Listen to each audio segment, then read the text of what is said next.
térmicos, nosotros los habíamos dividido a los tratamientos térmicos, o los habíamos clasificado. Si, a ver, seguimos.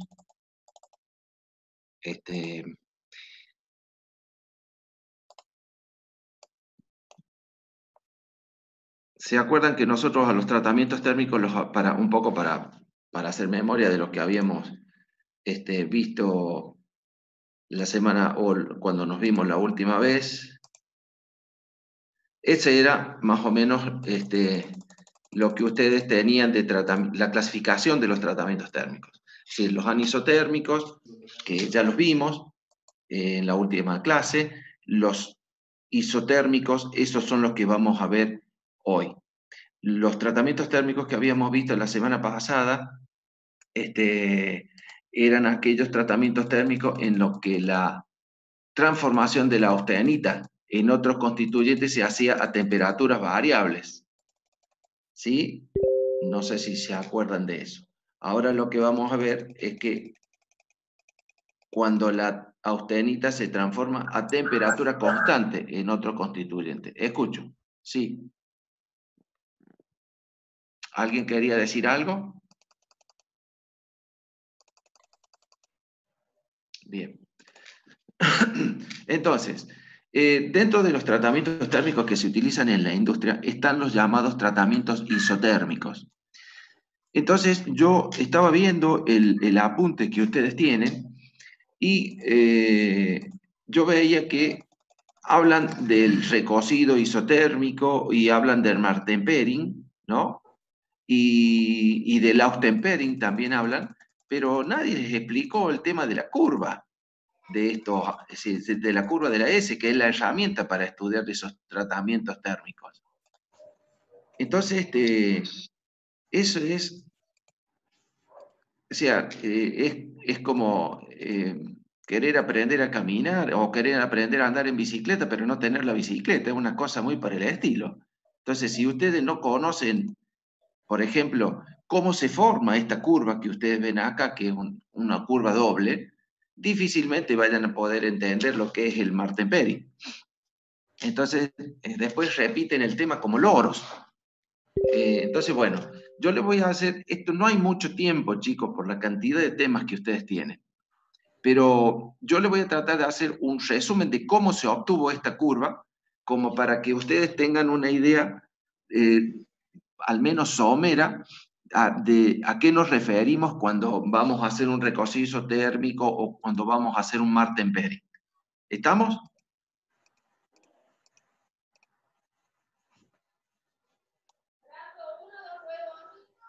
Dos, si quieres.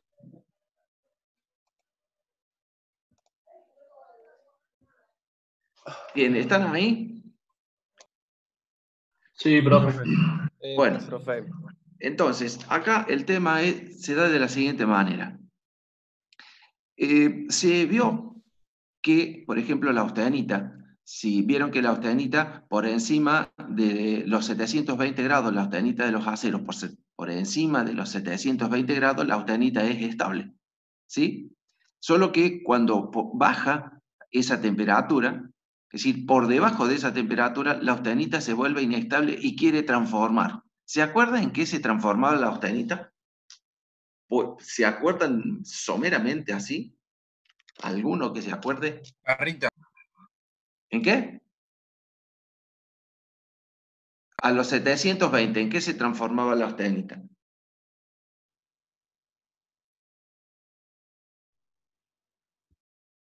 Bueno, En ferrita. se transformaba en perlita, ¿sí? Era la transformación eutectoide esa, ¿sí? Entonces, se vio que si uno la mantiene por debajo de los 720, a la austenita, si la mantiene a una determinada temperatura, la austenita con el tiempo comienza a transformar y termina de transformar. Es decir, lo que les digo es esto. Si a la austenita por debajo de los 720 grados uno la mantiene a una determinada temperatura, por ejemplo, los 600 grados, no sé si ven el cursor y...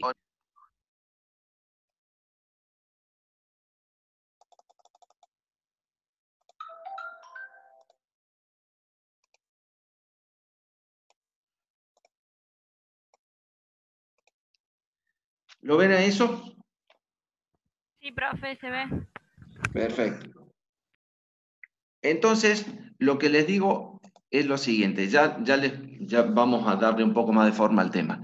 Lo que les digo es que estos son los 720 grados aproximadamente.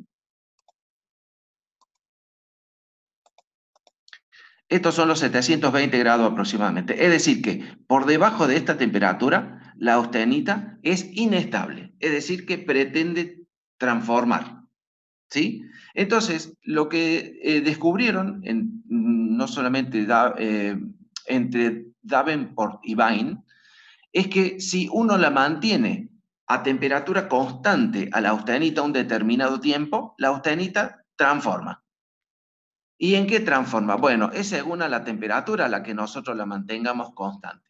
Por ejemplo, si nosotros la mantenemos constante a una temperatura entre los 600 y los 700 grados, va a transformar en perlita, por ejemplo.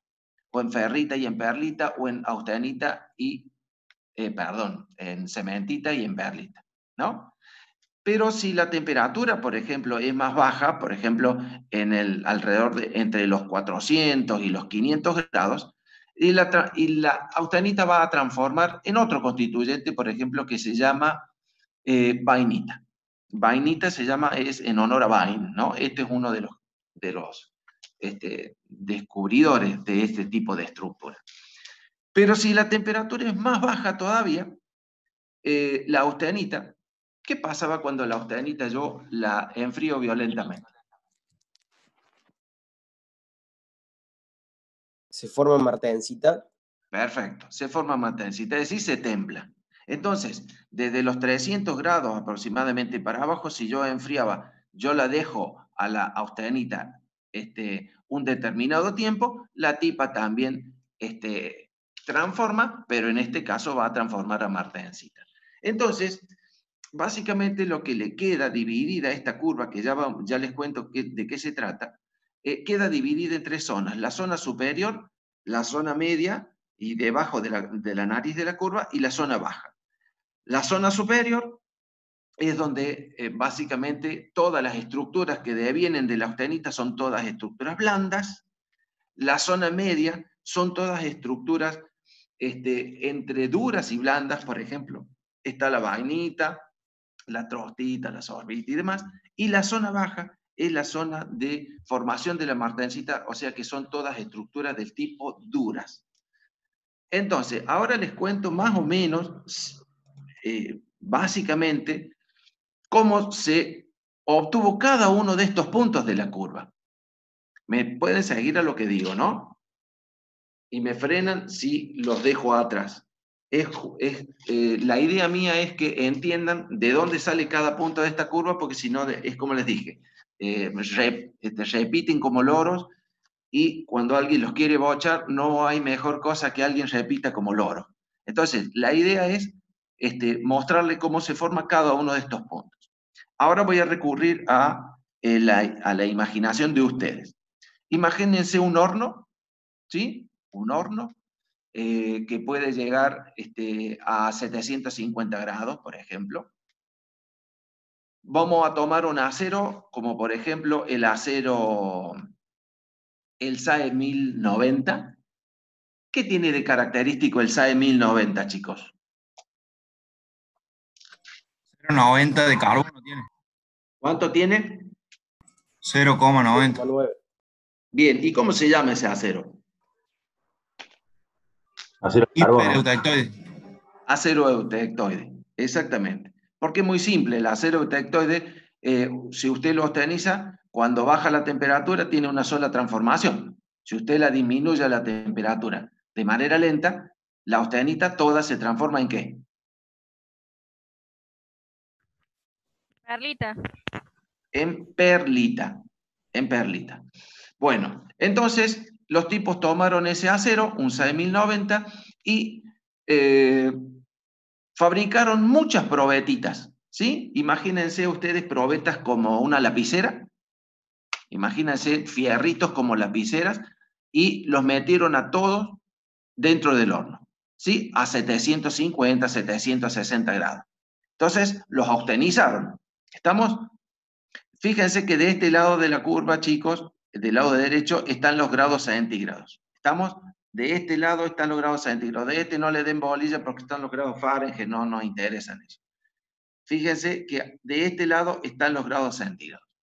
Entonces, ¿qué es lo que hicieron los tipos? Llevar todos esos fierritos, que son probetas, a la temperatura de austenizado, 760 grados, 750, 760.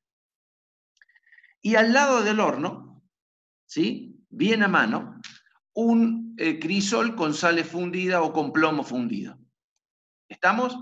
Lo que digo, ¿se lo pueden imaginar? ¿Sí o no? Al lado del horno, bien a mano nuestra, un crisol con sales fundidas, que la temperatura de la sal la elijo yo. En este caso, bueno, ha sido 400, para el libro ha sido 400 grados. ¿Sí? Sí, profe. Perfecto. Entonces, ¿de qué se trataba el ensayo que ellos hacían? Porque era un ensayo y después se dieron cuenta de que era tal como se lo habían planificado.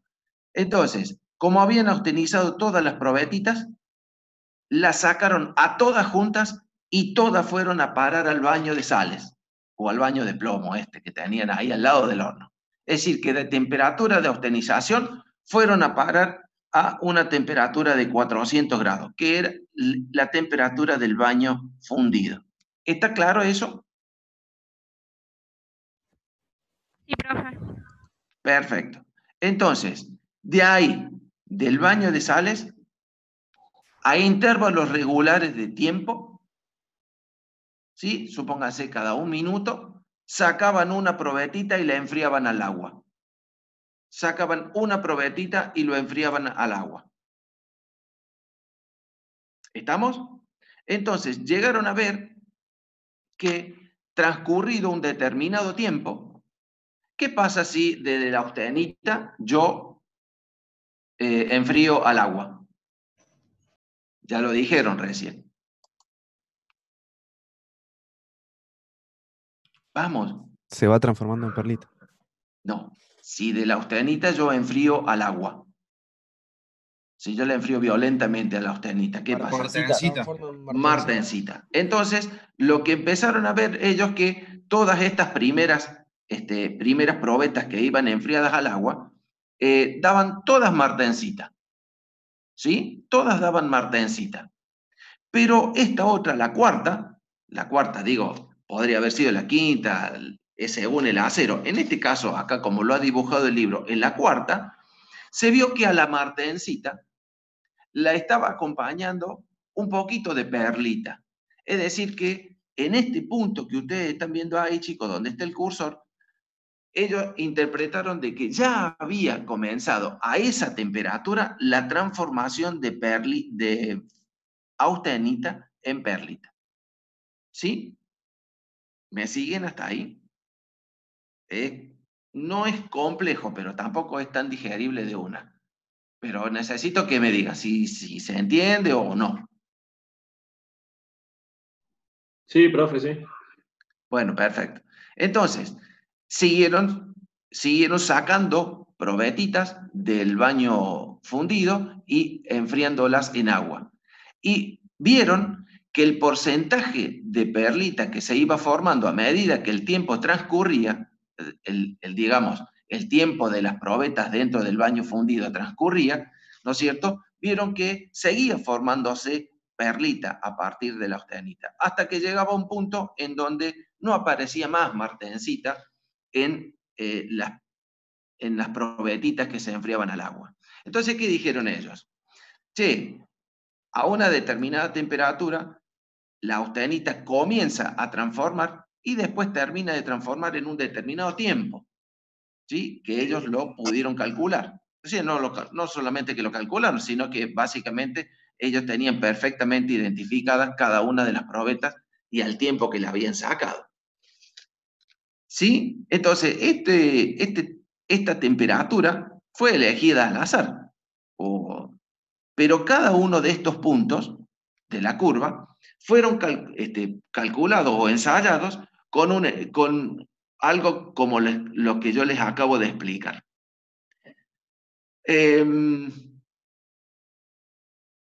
A ver cómo les digo esto, para que les quede. Entonces, básicamente han entendido lo que les dije mínimamente, no pretendo que se le quede perfectamente claro porque es medio complejo el tema. Mínimamente entendieron lo que les dije. Fíjense, ya ahora les muestro algo.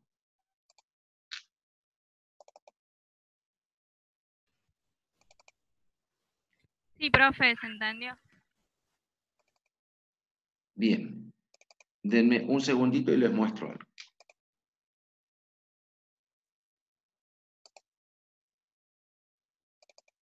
¿Pueden ver eso? Sí, profe. ¿Lo ven? Perfecto. Entonces, volvemos este es el mismo gráfico que teníamos recién. Entonces, lo que yo les decía, a ver, lo que yo les decía era que, por ejemplo, habían austenizado todas las probetas, se enfriaron rápidamente en un baño de sales,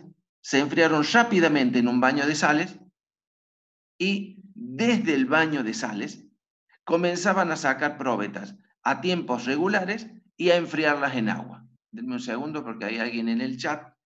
Profe, ¿puede explicar cuando la línea roja que ustedes están moviendo, qué pasa cuando esta temperatura es de 150? Bueno, ya vamos a ver cada una de las temperaturas. Entonces, lo que les comentaba era esto. Se austenizó, todas rápidamente se enfriaron en un baño de metal fundido, que el libro acá lo dibujó a 400 grados, ¿no? Podría haberla dibujado a 600, siempre por debajo de los 120 la podría haber dibujado a cualquier temperatura. Entonces, de ahí, del baño fundido, empezaron a sacar probetas a intervalos regulares de tiempo y a enfriarlas en agua. Fíjense, a la primera y la segunda y la tercera, que son probetas que en tiempo todavía no alcanzaron a meterse a la curva esa, ¿sí? Fíjense cómo era la estructura. Era estructura martensítica, ¿sí? Era estructura del tipo martensítica. ¿Qué significa que toda la estructura estuviese formada por martensita? ¿Se ubican en lo que les pregunto? ¿Qué significa que toda la estructura de estas que se enfriaron primero tuvieran martensita? Que se la enfriaron bruscamente. Sí, perfecto. ¿Pero qué más? ¿Qué implica que todo fuera martensita? Se las dejó poco tiempo en el baño de sales. Y por ahí va. Y por ahí va. Lo que significa es Que la austenita no llegó a transformar. Perfecto, ese es el punto. Ese es el punto. Había transcurrido tiempo, pero no como para que a esa temperatura la austenita hubiese comenzado a transformar. ¿Sí? En cambio, supónganse en la cuarta, fíjense, los tipos vieron en esa microestructura que había un islote de perlita. Entonces, ¿qué dijeron? Che, a esta temperatura, esto, lo que se está midiendo acá abajo es el tiempo en escala logarítmica. Al minuto, aproximadamente, a esa temperatura, el acero 1090 comienza a transformar la austenita en perlita. ¿Me entienden lo que dije? ¿Me pudieron seguir? Sí, profe.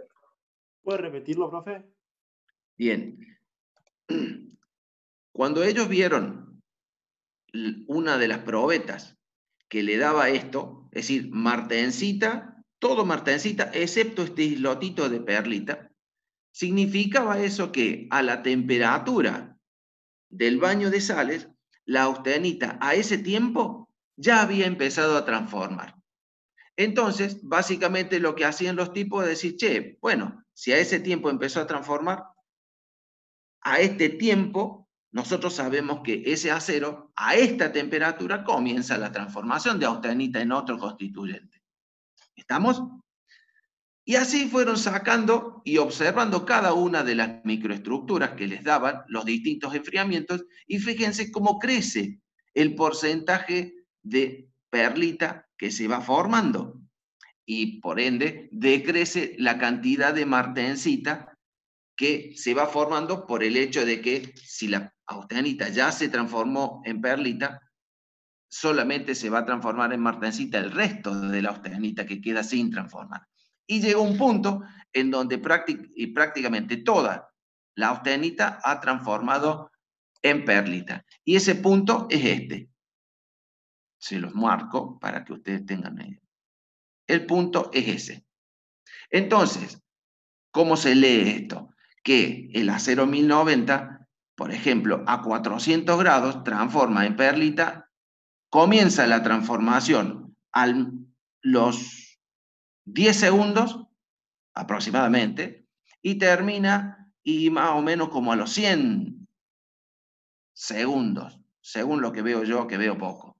¿Me entienden? Entonces lo están leyendo en el eje de las X, a los tiempos, en escala logarítmica.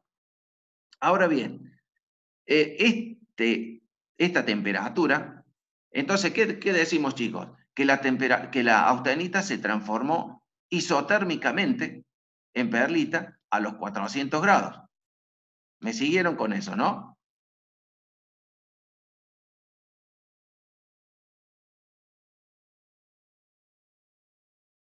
Bueno, yo estimo que sí.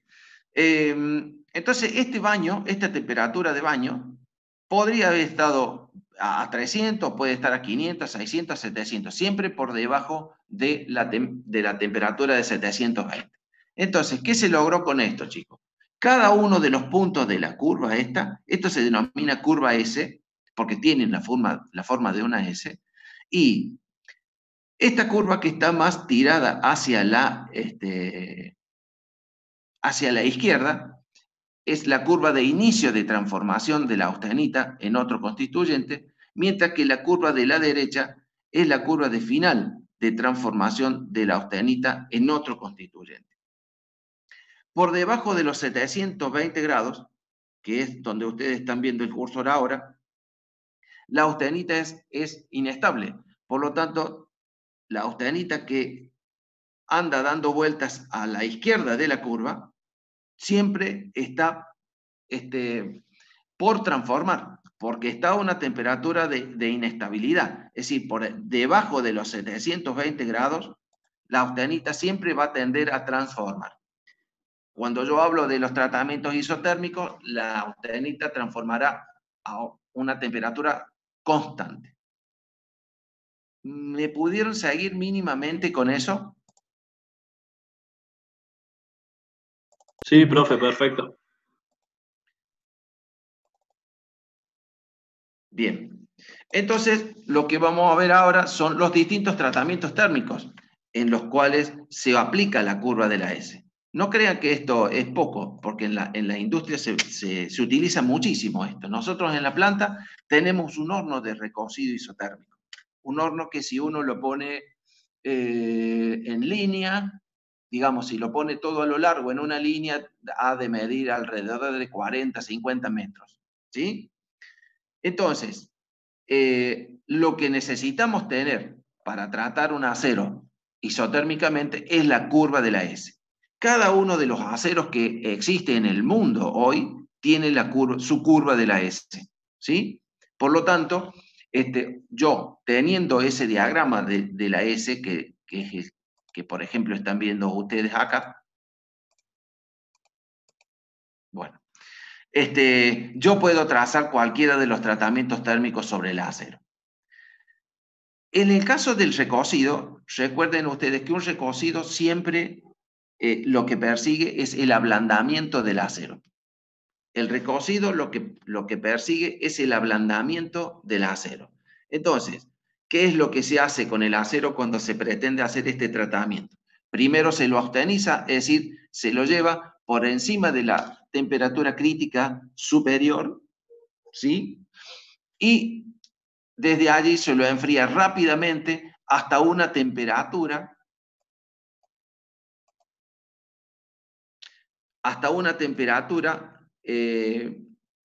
que es la temperatura, ¿no es cierto?, que uno lo va para que la austenita se transforme en un constituyente blando, ¿sí? Entonces, esa temperatura si tiene que ser blando, evidentemente la temperatura de mantención de la austenita tiene que estar alrededor de los 600, 650, 600, hasta los 700 grados, entonces siempre me van a dar estructuras blandas, que es lo que busca el recocido. Entonces, esa es la curva de un recocido isotérmico. Se austenizan las piezas por encima de la crítica superior, se enfrían rápidamente hasta la temperatura de mantención, que es, como les digo, alrededor desde los 600 hasta los 700 grados, y de allí se deja el tiempo suficiente hasta que termine esa transformación. ¿Dónde leo el tiempo? Bueno, acá comienza la transformación, ¿no es cierto?, de la austenita en un constituyente blando, y acá termina la transformación de la austenita en ese constituyente blando. Por lo tanto, yo podría tranquilamente bajarlo de acá y enfriarlo al agua, porque ya está, ya se ha cumplido el 100% de la transformación. ¿Me siguieron con la idea?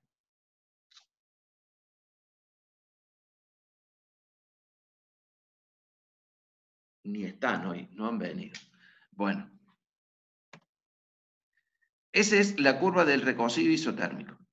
Sí, profe, pero creo que seguimos viendo la diapositiva del anterior. Vemos un azul nosotros. Sí. ¿Ven esa? Ah, me parece que estamos viendo la del PowerPoint viejo. Las curvas de la S estamos viendo, profe. Una hora hablando. ¿Lo ven a ese? ¿Lo ven ahí? No, ahora sí. Perfecto. Hace media hora que estoy hablando ya. Bueno, nos quedan 5. De todas maneras, no es largo el tema. Recocido isotérmico. Acuérdense que el recocido, cuando ustedes busquen la palabra recocido, significa que eso es para ablandar. Siempre es para ablandar el acero.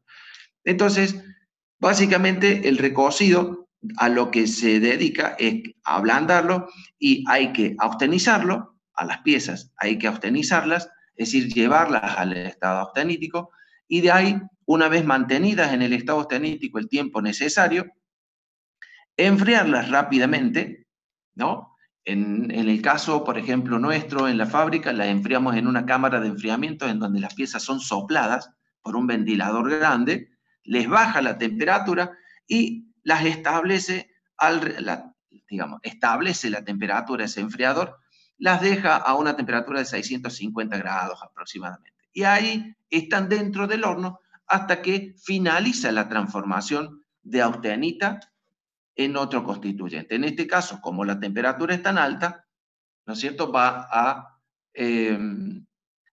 transformar en ferrita y en perlita, o en cementita y en perlita, que son estructuras del tipo blandas.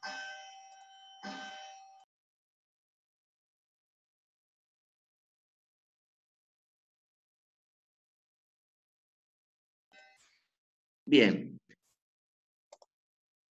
Por ejemplo, eso sería, este es un enfriamiento isotérmico de la austenita, es lo que se utiliza en el recocido isotérmico, que es lo que acabamos de ver, y esto es lo que le pasaría, por ejemplo, si el enfriamiento fuera continuo.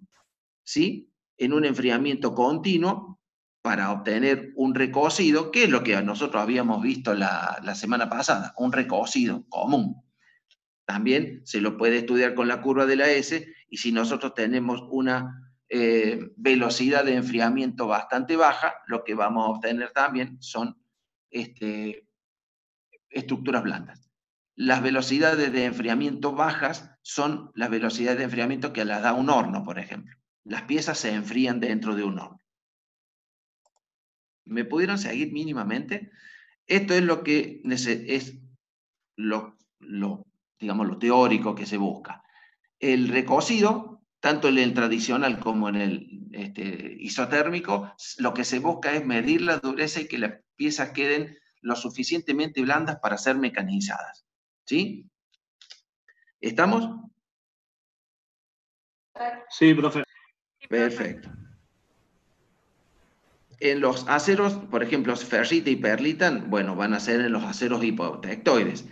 Cementita y perlita van a ser en los hipereutectoides. Pero lo que les dice en el segundo párrafo es que la cementita se globuliza. Con el recocido, la cementita se hace bolitas. Entonces el acero queda con muy baja dureza y apto para mecanizarse. Bien. El Martenperi. Nos queda poco tiempo del Martenperi y nos vamos a volver a conectar. ¿Ustedes se acuerdan cómo se realizaba el tratamiento térmico de temple? El temple, simplemente el temple.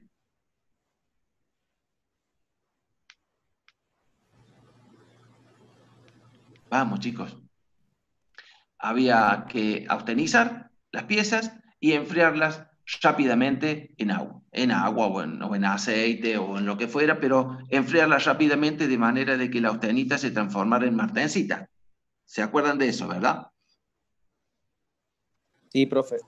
Bien, entonces lo que sucedía en el temple tradicional era que al realizar esos enfriamientos así violentos, las piezas se alabean, se tuercen, se retuercen, se fisuran, ¿no? Entonces, hay veces que terminan desechándose las piezas por una cuestión de que se han fisurado y, por ejemplo, las piezas no admiten fisuras.